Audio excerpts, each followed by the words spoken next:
magpapasko na. Ang bilis talaga ng panahon ngayon, no? So anyway, we're here to talk about what? We're gonna talk about the TFW and siguro yung permit namin.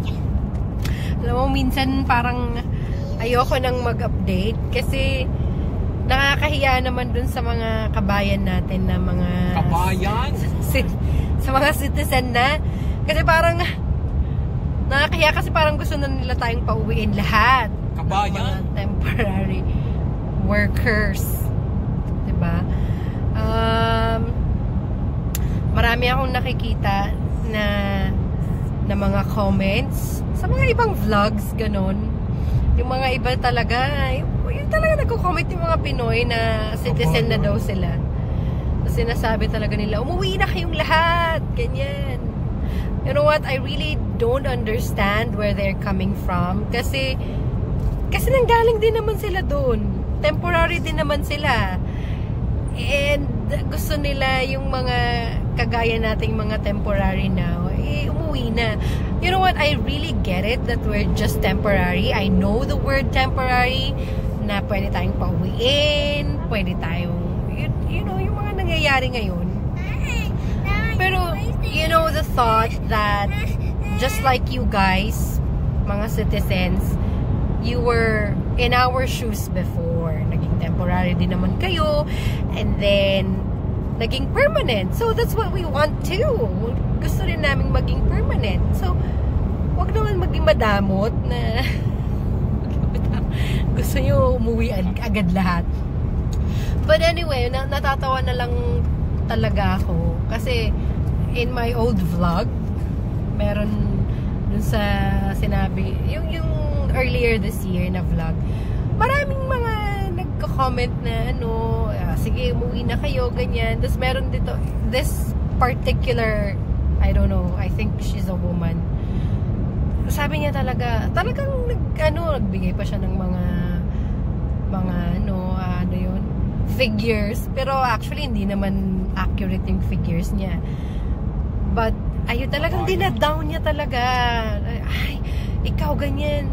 O, yung mga, in general, yung mga temporary, kasi kayo ganito, nanghihingi kayo ng ganyan.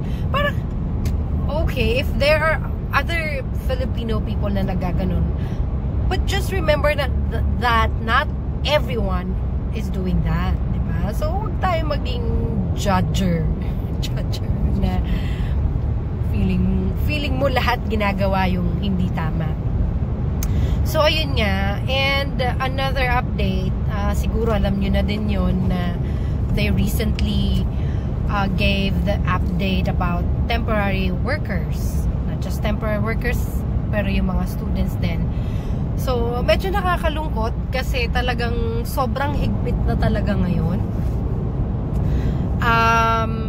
Ayun, may mga napapanood ako na talagang hindi na na-renew yung mga contracts. So, marami na nga ding umuuwi. So, yun yung mga nakakalungkot na mga balita. And I feel you kasi most of us, temporary workers, we have one goal. If not all, most of us, we have this common goal. And that is to be permanent, di ba? So, yung mga yung mga tapos na yung mga contract, mga talagang umuwi na, I feel sorry for you guys kasi talagang gusto natin na maging mabuti yung future natin, di ba? Yun lang naman yung gusto natin. But don't lose hope kasi sabi nga natin na habang may buhay, may pag-asa. Hindi man ngayon, maybe in the future, wag lang tayong, di ba, magantay lang tayo. It's probably not our time yet. And also, dun sa mga nabigyan pa ng chance, like, na-approve yung mga work permits, yung mga student visa, wag tayong sumuko kasi let's fight for it. Kasi talagang, ayan, nabigyan tayo ng chance. So, hindi tayo susuko. Huwag tayo makinig sa mga bashers na yan. Kasi, dadating yung panahon na talagang makukuha din natin yung gusto natin. So, yun pa. Yung isa sa mga magandang balita. Okay, so, just to give you an update, hindi na ako nakapag-update. So, yun nga. Thank God, praise God, na-approve yung work permit namin. Tagal din ang inintay namin. 7 months, I think, ang inintay namin. But, thank God, kasi it's a positive result. And we still have a time to work on our permanent residence. We will stay until 2028. And we're really praying na makuha namin yung PR na nakuha na ng mga citizens ngayon. So, talagang, so ayun. And there's one news na we're really looking forward to it. Yung 33,000. Iha mo na sila ate.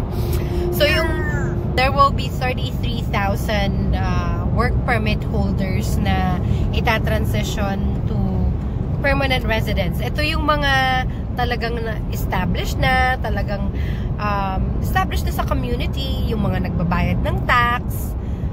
So wala pa namang details about it. Hoping na maging favorable siya sa amin, sa atin, sa mga nag-aantay din. We're praying na maging favorable siya sa atin. Para, di ba, 33,000, hindi siya ganun kadami kasi I think it's for the entire Canada na work permit holders na. So, kung tutusin, hindi siya malaki. But, we're praying, let's pray na maging okay siya sa atin, yung rule na yon. So, ito yung bago nilang, sa 33,000. So, these targeted measures complement the Okay. The government will also accelerate the transition of up to 33,000 temporary workers to permanent residency in 2026 and 2027. This initiative will target workers who have established strong roots in their communities, are paying taxes, and are helping to build the strong economy Canada needs. So, ito ang medyo happy news dun sa mga sad news na binigay recently. So, dun sa mga nabigyan pa nga ng chance na mag-work pa, let's fight for it. If you know, like for us, we know that we follow the rules. Wala kaming nilabag sa batas ng Canada. We would really fight for it. Kung dumating man yung time na hindi talaga kami ma-PR, it's okay. Because we know that we've done our best. We are still blessed kasi God has given us the opportunity to work here.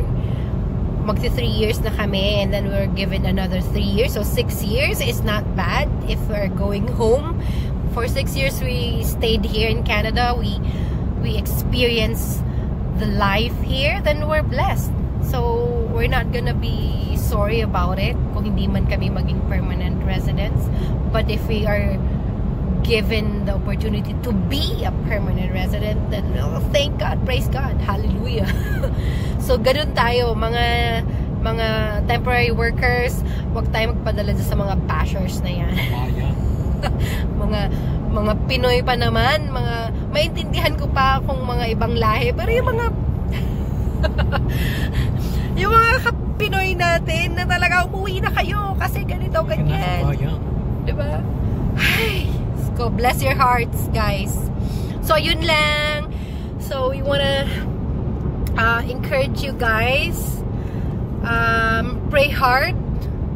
Tayo maniwala dun sa mga ibang bashers, no? Sinama mo pa si God. Of course, in everything we do, we include God.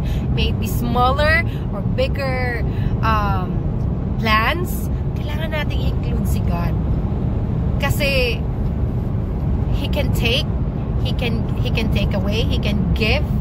Siya talagang ang ultimate planner, the master creator. So, ipanalangin lang natin kay Lord kung anong gusto natin. Whatever desires we have, just lay everything to God. Kasi siya yung ultimate helper natin. Huwag tayong masyadong mag-intay na lang sa mga tao, sa mga politiko. Kay God tayo manghingi ng tulong. Okay? I hope na na-encourage tayo. Na-encourage kayo sa amin. Ayun lang ang aming short update. So, let's all pray together sa mga hindi pa na-approve. Nag-aantay pa rin. Ma-approve din kayo. Ayun lang. Thank you guys. Say bye-bye. God bless you everyone. Bye. If you like our videos, please be sure to click the subscribe button below.